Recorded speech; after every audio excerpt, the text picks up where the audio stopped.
Welcome to the Basecoat Brainiac podcast. My name is Austin Hauser. I am Chief Brainiac over at Basecoat Marketing.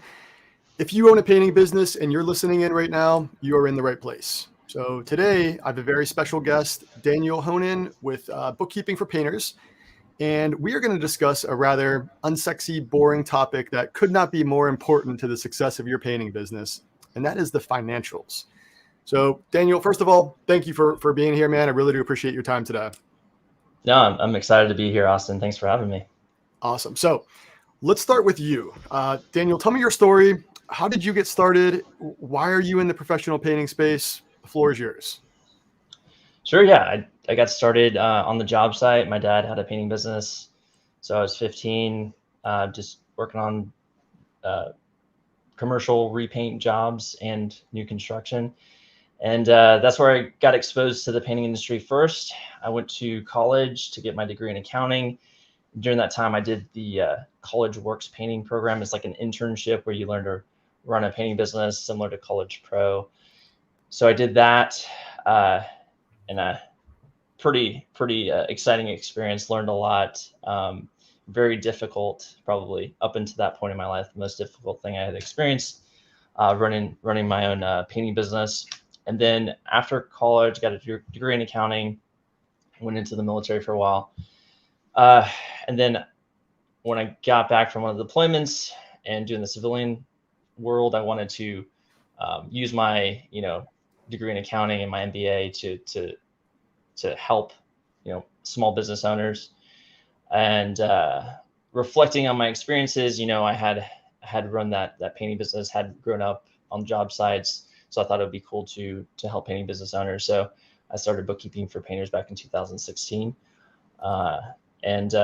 Since then, we've helped hundreds of painting businesses know their numbers and what they mean and save big in tax. Amazing. So you actually started on the production side of things, helping out your father. Is that right? And then you moved into financials? Yeah, I was just a painter on the job site, and also occasionally help them with admin stuff. And so I was exposed pretty early in my teenage years, and then got another opportunity in college to test out the running a painting business. So good.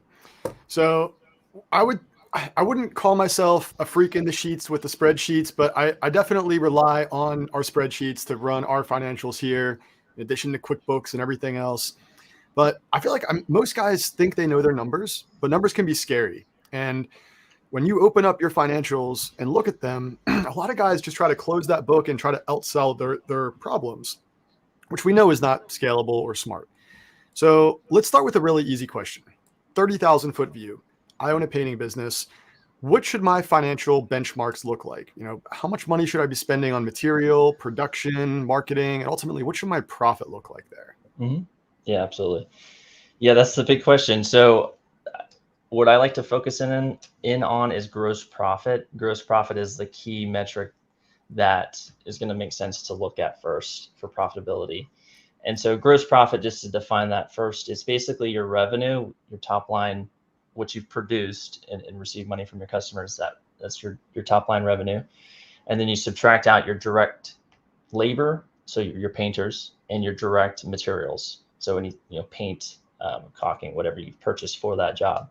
So you subtract out those costs. What's left over is what is called gross profit. So your gross profit margin percentage, the average is 40% gross profit margin. So basically, if you have a $10,000 project and you spent $6,000 in direct costs for labor and materials, what would be left over is $4,000. So that would be 40%. So that's if you look across the painting industry, 40% is pretty much the average, and that does we do internal benchmarking with the painting businesses we work with, and 40% is pretty much the average. Now, obviously, folks listening probably are not shooting for average, so we typically recommend to shoot for 50 or higher as a percentage for gross profit, because that's going to really open up your profitability in general. So that typically looks like 35 to 40% for labor, and around 10 to 15% for materials. And so when you add that together, subtract it from 100%, you get about 50% gross profit. So that's kind of what we recommend folks to do. And if looking at the metrics, like the benchmark data, the top 10 to 15% of painting businesses have 50% or higher gross profit margin. Interesting. Okay. So it does bring up a question. Can that number ever be too high? I would say no. I mean, if you can charge the folks, so much where you're getting a 90% gross profit margin, and they're still buying from you. I mean, and you're making what you want to make. I mean, there's no upper limit to what gross profit could be. Yeah. Okay. And on the painting side of things, how is that different than EBITDA? So earnings before taxes, interest, amortization. So that's kind of EBITDA is kind of a corporate type, metric that's private businesses don't really need to use that specific because it's what you want to. What I like to say is discretionary earnings or cash flow to owner. That's kind of what's important. Basically, what are you making out of your business? Right. EBITDA, I think it's fine. It's just maybe not as precise of a term, and that's fine. But what I think matters to most folks is what cash are they bringing home? What are they actually making in their business, which is discretionary earnings or cash flow to owner. So that number, the average painting business, if you look at the benchmark data, is somewhere between 15 and 18% for the painting industry, which is pretty low. We definitely don't recommend to shoot for that. And it also kind of depends on what you're doing in your business. So, some painting business owners, they're doing sales, they're doing production management. Some are still on the job site, actually painting as well. So what you are making in your business depends on what your roles are in the business. So just let's say that you're a painting business owner, but you are completely passive, meaning that you own the painting business, but you are actually not doing anything in the business. Someone else runs it, doing the sales, doing the production management, doing the painting. You're just kicking back and getting the profits. In that scenario, we recommend to shoot for 15% discretionary earnings or cash flow to owner. So really that's the average that a painting business owner makes, but we recommend 15% if you're passive. Now, if you're actually working in the painting business, which I imagine most listening are, you might be doing sales and production management. So for the sales, you want to be making somewhere around 8% of revenue, 8% of what you sell. So if you're selling everything, 8% of revenue. So if we add that on to the 15%, that's 23%. And then for production management, if you're doing that as well, that should be around another 5 to 7% for production management. And so if we just say 7%, add 7 on the 23, and that's 30. So if you're doing sales, production management, and you're the business owner, your discretionary earnings or cash flow owner should be about 30% of revenue. So good. All right. So I love these number breakdowns here. And one thing I didn't hear in there is cost of marketing. So just real highlights, I do want to dive into that in a more detailed question, but do you include cost of marketing in your gross profit calculation? So no, the numbers that we just run through for gross profit, no, advertising would be in the overhead costs. So, and typically, folks that are actively spending on marketing, and that's typically is somewhere between 5 and 10%, maybe a little bit higher. Yep. But what we usually recommend is, looking at your marketing costs, try to get somewhere at least a 8x return, which would correspond to somewhere around 10% of your revenue would be going to marketing. Love it. Yep. Those numbers are definitely in line with what we would expect as well. So a few questions that does come up just based on those numbers that you mentioned. Is that the same for both commercial and residential companies? Commercial and residential. So pretty much. I mean, the gross profit, you definitely want to be hitting those numbers. And even for discretionary earnings, yeah, it's pretty much the same. What is usually the difference is with what type of commercial we're talking about. If you're working under a GC, the pain point there is the cash flow, because you are potentially working on a lot of longer term projects and you're getting paid less frequently.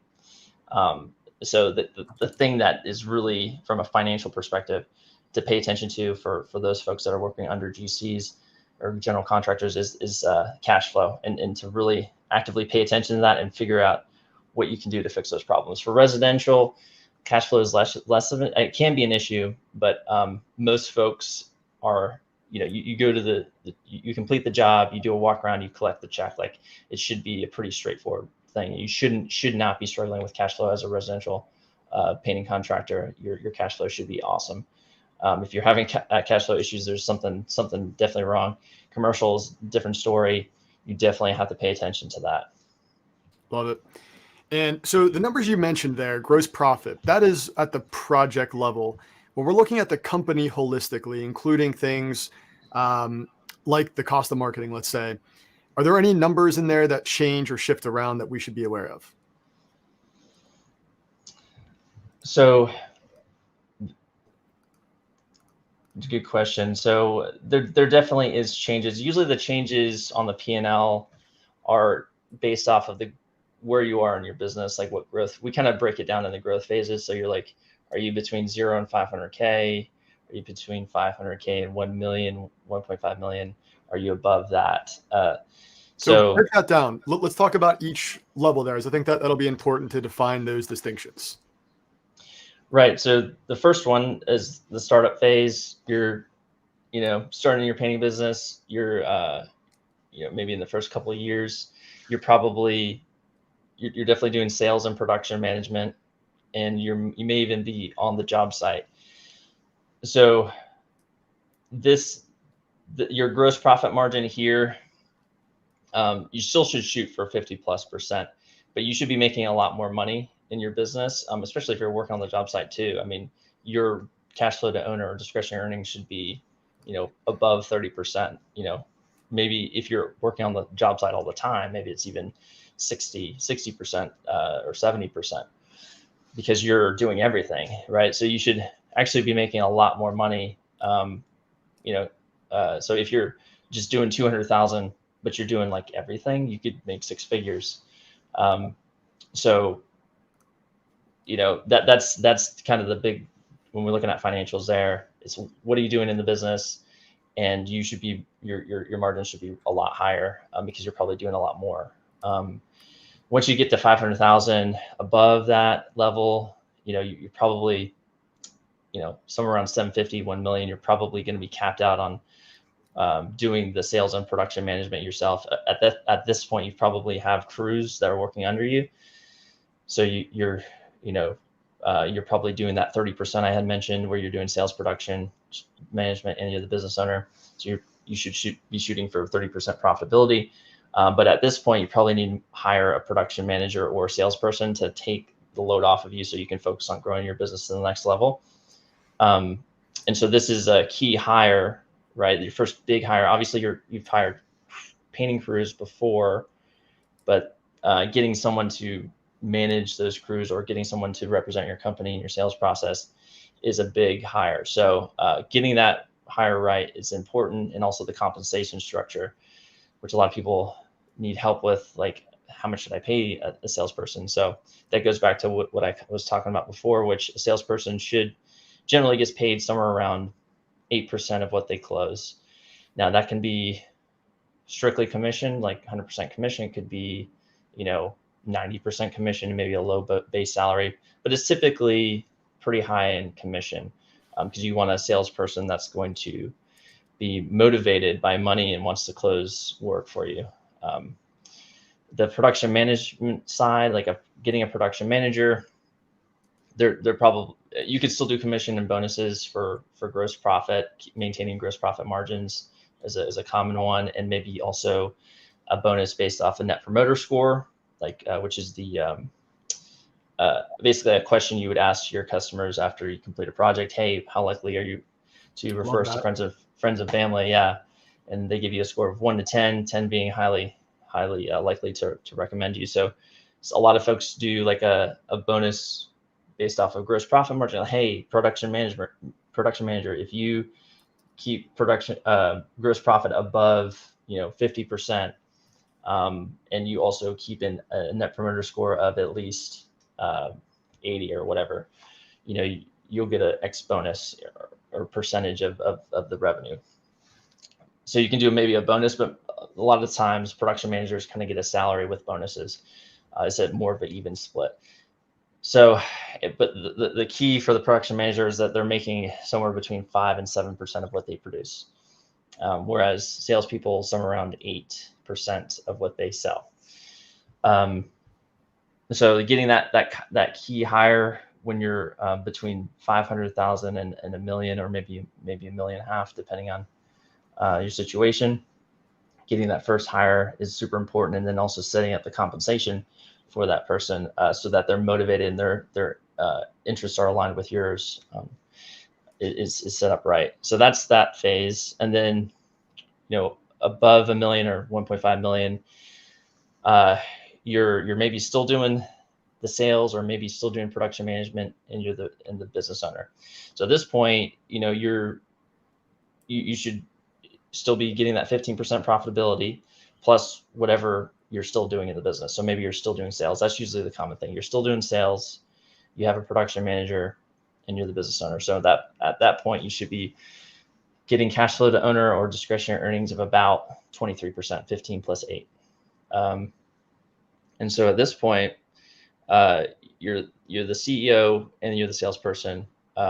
Now, some folks also get it to the next level where they get rid of sales as well, and so now they're just the CEO. So at that point, that you'll need to make room in your P&L for another 5% for a CEO. So if you're a CEO, if you have a sales team and a production management team, you should be making around 20% discretionary earnings, cash flow to owner. So that's kind of the progression of how things would change and shift. And the kind of the pain points in the first phase for them is getting help just on the job site, and making sure their pricing is right, because a lot of times smaller painting businesses, they don't get their pricing right and they don't have margins. And then the second phase is like, okay, I've got my pricing right and I have crews, but now I need someone to help me to get to the next level. So they make that first big hire with production manager or salesperson. And then the next phase is doing it again with the other side of either production manager or sales. And then you're just running the business as like kind of the CEO, and having a processes in place and a constant marketing campaign that you're feeding your company with, and also constant recruiting process to get folks in the door. So those are kind of the challenges on each growth phase. So that was brilliant. I appreciate you breaking that down at that granular level. What's important to really iron out here, and this is what I think separates the guys who own a job and the guys who own a business, is the trap of having that 50% profitability and all 50% is going into your pocket, right? But you're trading off your time for that money. And that's the trap that I think a lot of us business owners fall into, is as you start to scale and you grow and you start to build out your employee base or your team, that profitability number shrinks, right? It goes from 50% down to 20%, right? And the important distinction here is it's 20% of a larger number. Would you agree with that? Yeah, absolutely. And you get your time back. Right, exactly. Yeah, you got to grow the pie for everybody else, and you might get a smaller slice of the pie, but the pie is a lot larger than it was when you started, for sure. Yeah. Yeah. So that's where I feel like a lot of guys who are doing under 500K just get stuck in that trap. They're like, well, I don't want to spend more money. Look how much all this money I'm putting in my pocket. It's like, all right, well, how much you working? How dirty are your hands? If you really want to be that CEO role, it's a smaller chunk of a bigger pie. I love it. And I'm curious, what do you recommend as far as bank transfers go for owner take-home pay? I know some guys just do straight up payroll. They get hit with taxes over there. Do you have any particular strategies that you recommend? For paying themselves? Correct. Yeah. So this depends on the type of entity they are. So in the United States, most painting businesses are going with the LLC, limited liability company, to protect themselves. It's kind of a legal structure. You file it with your state. So by default, the LLC is taxed on your personal tax return as a Schedule C, or if you're a partnership, it will be taxed on a partnership 1065 return. So what that means basically is an LLC tax, disregarded taxation is what it's called. Every dollar that the business makes, you're getting taxed on self-employment taxes, 15.3%, and then you also get hit with your tax bracket tax, whatever tax bracket you're in. So if that is you, if you're an LLC disregarded, where you're an LLC taxed on your personal return or LLC taxed as a partnership, you're getting that 15.3% self-employment tax applied on all your profit. So in that case, you would just pay yourself with the business would just write you a check, it'd do a bank transfer to you, whatever is easiest. The downside of this entity structure is that once you start having profits of over $60,000, generally speaking, now this doesn't apply to everybody because some states it does not make sense. But once you get $60,000 or more in profit per year, you're paying a lot in self-employment taxes at 15.3%, and it might start making sense to being taxed as an S corp, which is a different type of taxation. You can keep your LLC structure, but then you would elect for an S corp status taxation there. Doesn't always make sense in every case, but generally speaking, it's probably 80% of folks that would make sense. And so the S corp, in that, if you're an LLC taxed as an S corp, or a corporation taxed as an S corp, that when you're in that situation, you would actually be on payroll, and you'd run payroll for yourself up to the reasonable amount. So, which is very ambiguous. Yeah. So, yeah, the game here is that you don't want to pay yourself more than you have to on payroll, because it costs extra money. It costs you extra payroll taxes, but you do have to run a reasonable amount. The IRS says, but like you said, Austin, it's very ambiguous. What we do at Bookkeeping for Painters, we'll do a analysis of what you do in your business, do a salary analysis of where you live, what do people get paid to do those things, and so we'll generate, okay, based off the fact that you do sales, you do production management, you should pay yourself $42,000 based off your area salary data. So we take that, and then that's which you should run through salary, through payroll, and that will keep you protected. So if the IRS challenges you on that reasonable officer salary, you'll have that data to back you up, and you'll be fine. And then the rest, if you still want to get paid more than the $42,000 you ran through payroll, you would just write a check from the business to yourself to pay yourself as a distribution. And the benefit again here is that the S corp tax, the S corp entity, you can really lower your payroll, your self-employment taxes by thousands of dollars every year.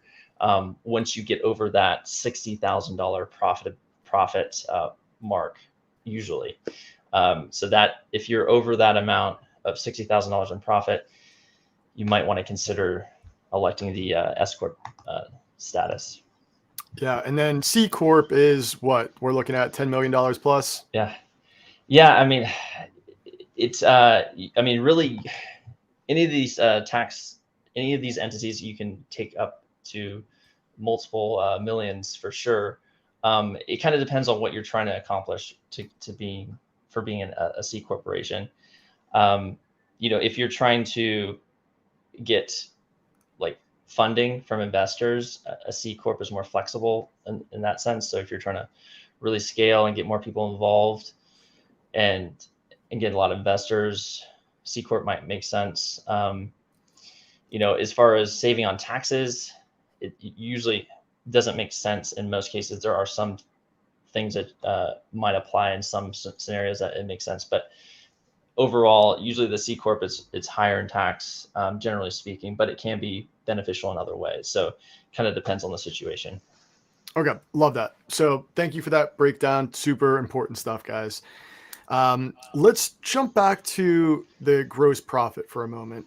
And I just want to understand something. So we have a lot of guys who are strictly subs or hire W-2 employees, or a lot of them have a mix of the two. And I think that model makes the most sense to deal with the seasonality of the painting industry. Do those, let's say the 50% profit margin, does that apply to those who are either hiring subs or W-2s, or are those numbers going to look a little different in either case? Yeah, usually subs are a little bit more expensive. So we're, but they are, they have their benefits. So I would say, if we said 35% for labor for employees, it would be like 40% for subcontractors. So it might be a little bit more expensive, but obviously the benefit with subs is you don't have to manage them as closely. Hopefully, Yeah. you should not be managing them as closely, because they should have their own tools, their own training, their own transportation, and they should kind of handle things on their own a little bit better. And um, it's also, for subs, another advantage is that you can kind of manage your cash flow a little bit better, because you could set up an agreement with, a lot of folks do this, so they set up an agreement with their subcontractor and say, hey, you don't get paid until I get paid. And so whereas employees, you usually have to pay them bi-weekly or weekly, depending on your payroll cycle. With subs, you can kind of manage your cash flow and say, hey, you get paid when I get paid. So that kind of alleviates your cash flow issue there. Love it. And diving into payroll, let's just kind of pause here for a moment. Is there any particular payroll service that you recommend? Is that something that your company does internally, or do you have a preferred vendor for that? Yeah, we do it internally, but we also like Gusto is pretty useful for most folks, and it's has a nice, like a lot of good features for the employees, where they can log in, pull their own W-2s and their own pay stubs and everything. So it's a lot of self-service. It has a good interface. So, and it's also the support is very strong, like their customer support. So we usually recommend them. I mean, QuickBooks Online Payroll is also another option. It can work very similarly. Just, I think the support is not as good as Gusto's. But we also do payroll as well, if you feel like you need some extra support, but also maybe want to implement something like performance pay. We can help you implement that. Love that. And when we're looking at payroll, typically the next segue into that is, you start hiring a production manager, project manager, and then you need to start attracting some higher quality talent. And the best way to do that is by offering them something outside of just a monetary value for their time, which is going to be benefits. So things like health insurance, healthcare. Now, I know you can do that through Gusto, but is there a particular point in a company's journey from 0 to 500K, from 500 to a million, that you typically see people start offering benefits to attract that higher quality talent? Because that obviously doesn't make sense from day one for most companies to start doing. Yeah, well, I would say that there are different types of benefits. I think when we say benefits, we usually think healthcare, or those kind of more expensive benefits. But there are no cost benefits that you can frame, even when you're getting started. You can frame those and sell those to the folks that you want to bring on board. So, for example, advances, we might not think of that as a traditional benefit, but it's very beneficial to employees, especially if they're, if you're doing a biweekly payroll cycle, but you have a benefit of, hey, you can get it in advance up to 20% of your pay, or whatever it is, some sort of policy in place that can be attractive to potential new hires. So the fact that they know that, even though they're getting paid every 2 weeks, but they can get an advance on that pay, can be attractive. So don't discount the no cost benefits there. But then there's, before we even get to the healthcare, there's some low cost benefits as well. So you could have something called the Qualified Small Employer Health Reimbursement Arrangement, QSERA. So this is a reimbursement for healthcare costs to your employees. So um, this is basically where instead of paying for their health insurance right out, what you're basically establishing is a policy like that says, hey, we don't pay for your health insurance, but any healthcare costs that you accrue will reimburse you tax-free up to $200 per month or whatever dollar amount you want to establish. And the benefit to the company is, one, that's tax deductible to the company, so it's a tax write-off for you. It also is tax-free reimbursement to the employee. So it's not, when you put it through payroll, it doesn't get those payroll taxes applied to it. And then it's a healthcare benefit. So you have some level of healthcare, even though you might not have the full-fledged healthcare insurance. It's a healthcare reimbursement program. So that would be like a low-cost benefit you could implement. And then you have the higher cost ones that I think everyone's more familiar with, like full-fledged healthcare insurance, a 401k, those type of things. And so in terms of when those are implemented, I typically see them implemented, when folks are above $1 million for sure, probably maybe even 1.5 and higher, where they start implementing like a 401k or something like that. But even before you get to that level, let's just take the 401k, like a retirement plan. You might want to do a simple IRA first, because that's less expensive. It's a little bit more simple. So that might be your first step, do a simple IRA, because a 401k is is kind of expensive. And it can make sense for the business owner to do a 401k if the business owner wants to put a ton of money into a 401k for tax purposes, to lower your tax bill. That could make a lot of sense. But if you're not doing that, or if you're not ready to do that, then 401k usually doesn't make sense, because it is kind of expensive to have someone administer for you. Whereas a simple IRA, it's pretty cheap. So good. Yeah. And, that talent is really important. And also, it does get more expensive depending on which route you pick, subs, W-2s, the more you scale, the more costs you have. So let's just break down the cost of production here real quick. So we're obviously going to have things in there like your salaries, but also things like material. What on average do those percentages look like when we're breaking that part of that number down, or that slice of the pie? Yeah, for residential repaint, typically see somewhere between 10 and 15% as a percentage of revenue. So for materials, for direct costs. And that can fluctuate a little bit. Like, obviously, if you're doing a lot of exterior brick repaints or if you're painting a lot of brick or something, or stucco, that's just sucking up a lot of product, that's obviously going to cost more in materials than if you have to go in and just do a lot of painting of railing or something, like where it takes a lot of labor, but it's not as much for the product. So, you're going to have those differences there.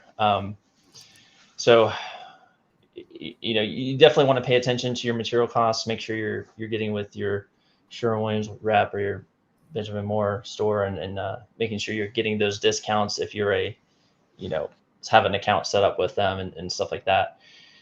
But I would say if so there can be efficiencies made there for sure. And that does need to be paid attention to, but the kind of the key is getting the overall gross profit kind of dialed in. So I would say I wouldn't pay attention to the materials until you have the labor figured out, because that's usually like the biggest thing that folks struggle with, is just their pricing and then their labor for being efficient. Once you get those two things figured out, your pricing and then your labor, then you can start looking at your materials for seeing how you can, either be more efficient or get the best pricing from your rep. Yeah. So you brought up a great point there. When we're looking at the cost of production, the labor is going to be the larger slice of that pie. And let's talk about pay scales just for each position. You have multiple layers to your company. Let's take a company maybe doing $1 million to $1.5 million. What should that pyramid look like in terms of who you're paying for in different positions of your company? Just on average, typical million and a half company. Okay. So if you're doing $1 million, $1.5 million, you probably have either a production manager or a salesperson, or you might be looking to hire one of those two things. So in terms of what you should be paying them for the production manager, I think usually that arrives somewhere around 5 to 7%. So if you're doing $1 million in revenue, that's a $50,000 to $70,000 salary for them, or maybe it's 40,000 base with bonuses that they can get up to 70,000, something like that. And then for the salesperson, you typically want to do that all commission. If they can sell $1 million in revenue over a year, you would want to do most of it commission. So if you did a total commission, that would basically be, hey, you get paid 8% of whatever you close, and so that you can make up to $80,000 if you book $1 million. So those are the two key hires there.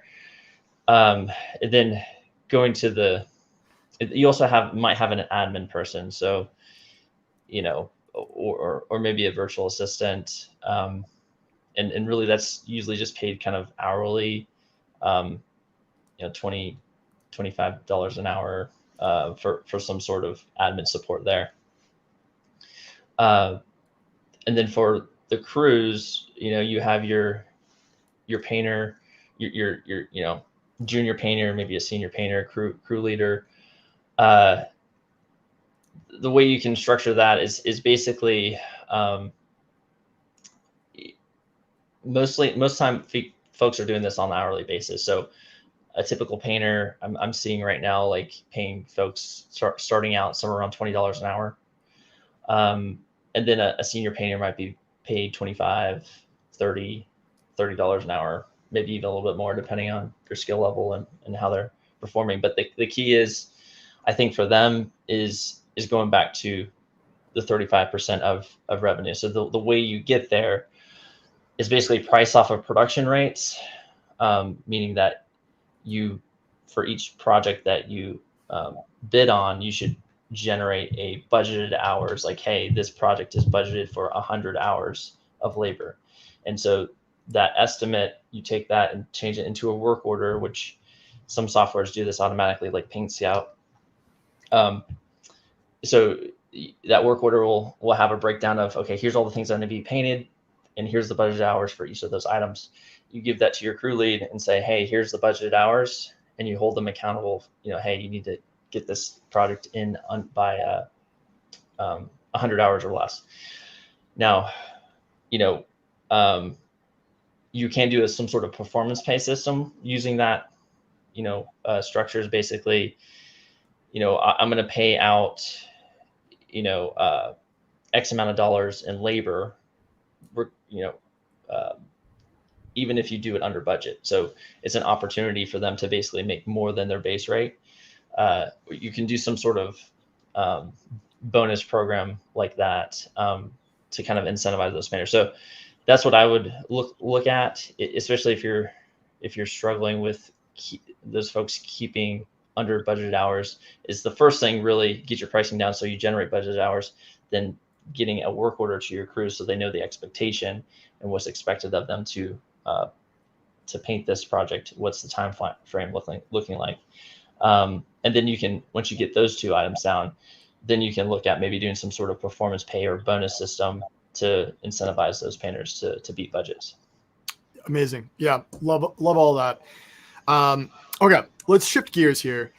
The painting industry is obviously very seasonal. It's not an emergency home service. We consider it more of a luxury service where there's, a low entry to start painting. A homeowner can go out to Lowe's or Home Depot, buy a gallon of paint and a paintbrush and get to it.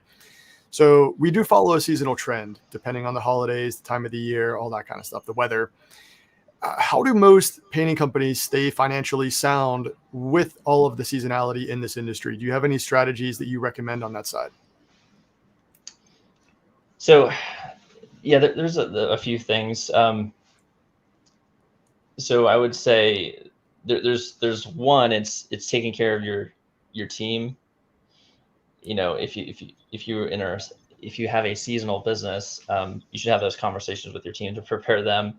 But you obviously should also prepare yourself. Uh, but in addition to that, you should also look at your marketing.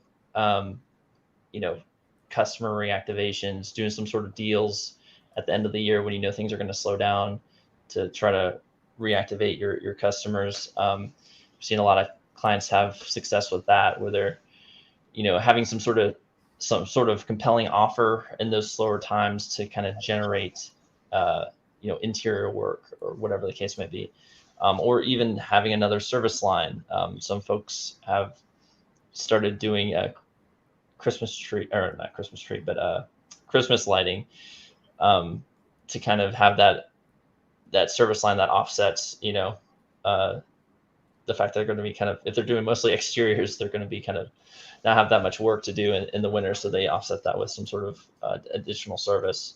Um, but yeah, I I think love that.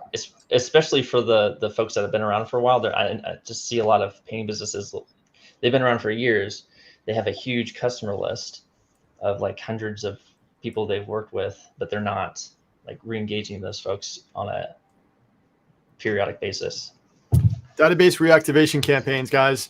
Use the data that you already have. There's no reason to go out there and try to pull from the weeds in a time of the year where it can get very expensive. In about 45 days, we're going to be in that seasonality. And for most markets, it's going to be a challenge to generate new phone calls. Leverage that past data. Get creative with your services. I love those solutions.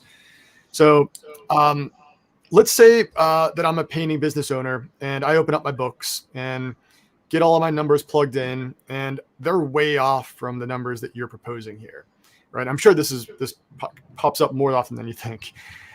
So all of my numbers are in the red. Where do I put my time and energy first? What number or what slice of that pie should I be working on improving first that'll help get all those numbers moving towards the green in the future? The first thing, I would just make sure that they're have someone make sure the numbers are accurate, just because a lot of folks come to us and they think their books are accurate, but you go in and it's completely wrong. So that's the step one, is just make sure you're working off of good data before you try to make any analysis on what's happening. By having somebody that knows what they're doing, take a look at, verify everything's been reconciled and categorized appropriately. That's definitely step one. And then step two, assuming that that's done and you look in and everything's red, usually the first step, let's just say your profit, your bottom line profit is super low. It's probably a gross profit thing. Your gross profit's probably super low. And so the first thing to look at is pricing. Like, how are you pricing correctly? Are you marking up things basically 100%, right? Because if you're going for a 50% gross profit margin, you need to mark everything up by 100%, because you need to basically charge the customer double what it takes you to produce it. So that's step one, is look at your pricing. How are you arriving at your price? Once that is figured out, if you've determined that either you're doing that correctly or you fix that and your gross profit is still low, it might be because efficiency. So are your crews painting efficiency? Are your crews painting efficiently? That would be the next thing to look at. Are they abiding by the budget hours that you give them? Are you giving them budgeted hours to work off of? And so that would be the next place to look. And then once you've done that, if your profitability is still low, then you look at your overhead costs. What are you paying for on your overhead? And this might be, sometimes it's not necessarily the overhead cost. It might just be your revenue's not high enough. Maybe you just need to get more work, turn on the marketing more. So it's kind of depends on what's going on there. It could be that it's not often that people are just paying a lot in overhead costs unnecessarily. It does happen, but I would say go through and develop a budget, line by line. What are you paying for overhead costs? Do you need it to run your business?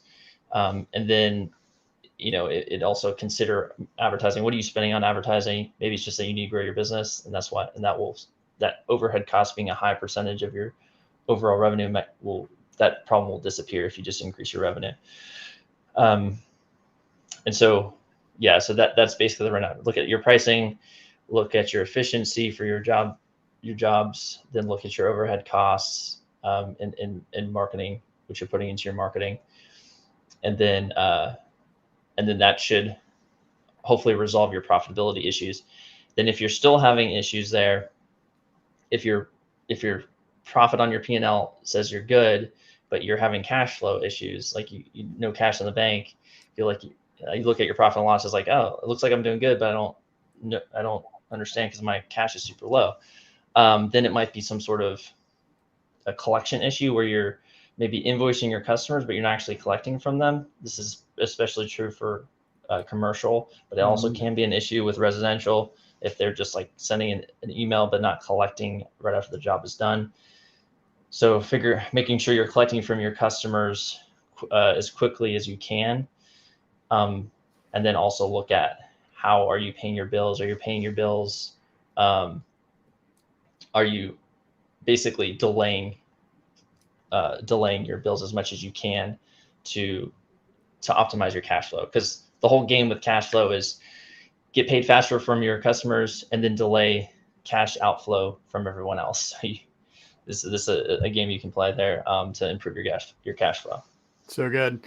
So let's just back up and look at like a business from a 30,000 foot level. You have a new client that's coming on board with bookkeeping for painters.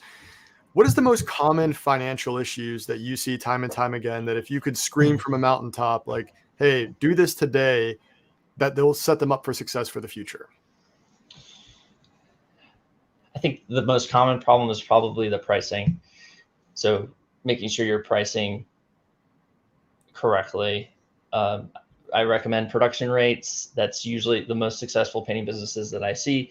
They're using production rates and they have their pricing nailed down, and that's going to ensure you're profitable.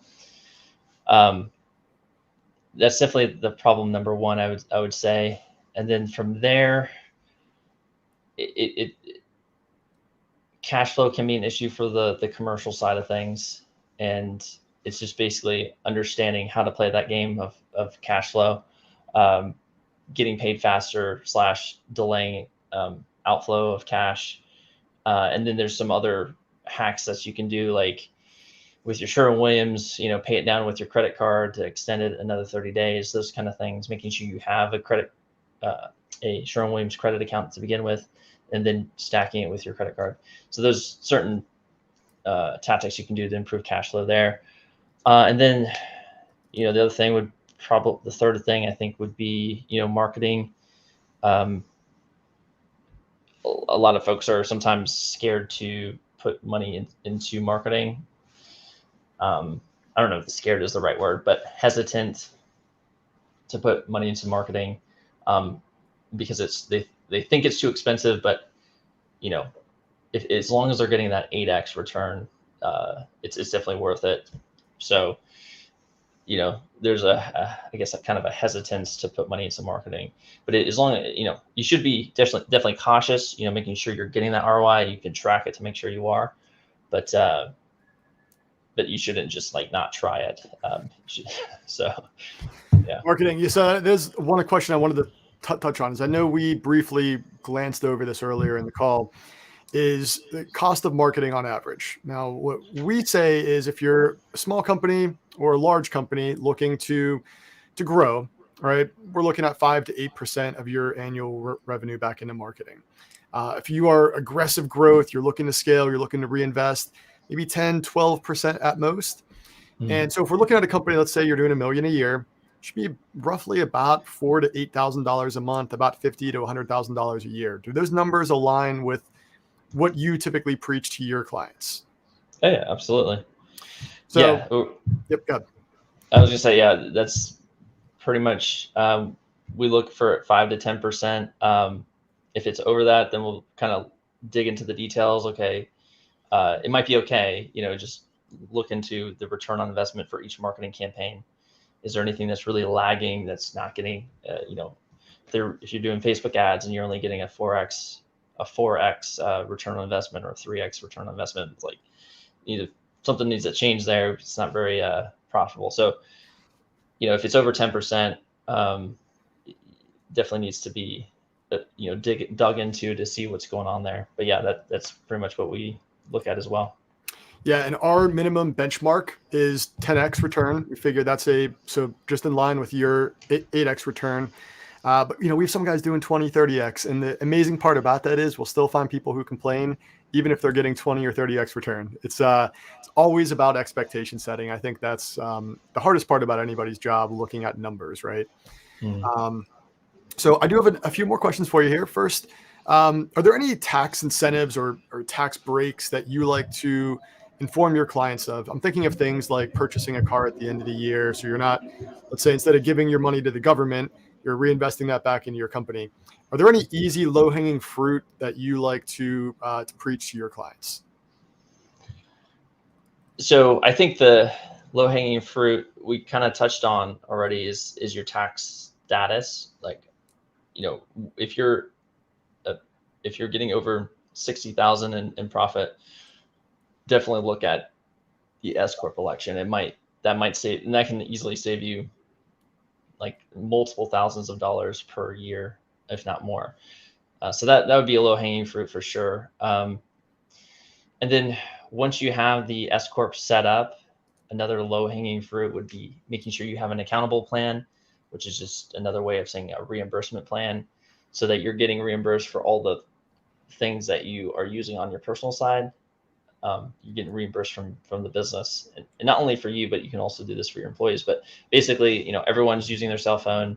That's probably yours, but you're not getting reimbursed from your business. You're probably using your vehicle that's yours, but you're not getting reimbursed from your business.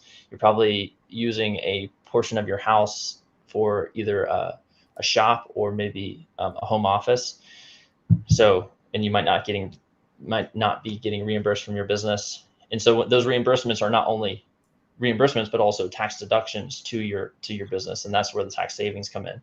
So, low hanging fruit, S corp election when it makes sense. And then an accountable plan set up in the S corp to take advantage of those personal use items. And then other low hanging fruit. I mean, there's a lot of other tax strategies out there that kind of get more and more complex. But those are two that are just like pretty much most people can easily take advantage of. So good. So Daniel, we talked a lot about numbers, financials today. That can get complicated and it can get overwhelming. And as I mentioned earlier, numbers can be scary. It's something that a lot of guys just think they can outsell their problems on the financial side. But if you want a professional to be brought in, you guys obviously know your things. And it's not just numbers. You also have the strategy behind it, which I think a lot of people overlook when they're looking to just hire a bookkeeper, which they look at, hey, let's make sure my numbers are in line. The benefit of hiring somebody like Bookkeeping for Painters is you guys actually understand the nuances of the painting industry at a very granular level. So if somebody's interested in potentially looking at how you can help them, where would they start? Sure. Yeah. Go to bookkeepingforpainters.com and you can schedule a consult, and it's a free consult, and we'll basically go through kind of like what we did today, go through what challenges you're facing on financial tax perspective and see what we can make recommendations to how you can improve your business. And then also, if it makes sense to work together, we can also talk about that. And, basically it's a 3-step process. We first identify what do we need to track on the business? What information do you need to make decisions? And then step 2, we deliver that information to you so you can make decisions in your business to get to the next level. And then that will hopefully open up your profitability. And then step 3 is to protect those profits through proactive tax planning. So you're, getting your tax liability as close to zero as possible. Yeah. And just for context, roughly what do your services cost? I know there's probably different ranges based on the size of the company, but for somebody to have some sort of price point in their head. Yeah. So just as a general rule of thumb for accounting and bookkeeping services, because really it can cover, payroll, bookkeeping, tax preparation, tax planning, financial advisory. So there's a lot of different services in there. But just as a rough rule of thumb, you can say expect to pay between 1% and 3% of your revenue for those types of services. And the interesting part about your services is they're actually very similar to marketing in the sense that you're actually looking at a return on investment on that. Your job is to help them save money, which should ultimately recoup that 1% to 3%, if not more. And more so, you're protecting them from being audited, which we all know how fun that it can be. Oh yeah, yeah, definitely. Yeah, we shoot for a 10x return. So our average tax planning client, for example, they get about a 10x return. So, that's kind of what we shoot for our clients. Yep. Yeah. Brilliant. Love it. So Daniel, any final last words, final last, inspirational thoughts that you would like to impart on any of those listening in?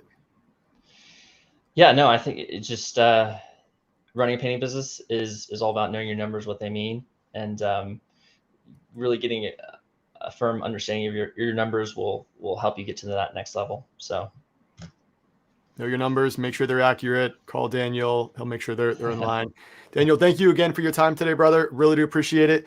For any of those who are struggling on the financial side or want to make sure their numbers are in the right stratosphere, give Daniel a call. We have several clients who are using his services today that have personally reached out to say that they would not be in the position they are today if it weren't for them.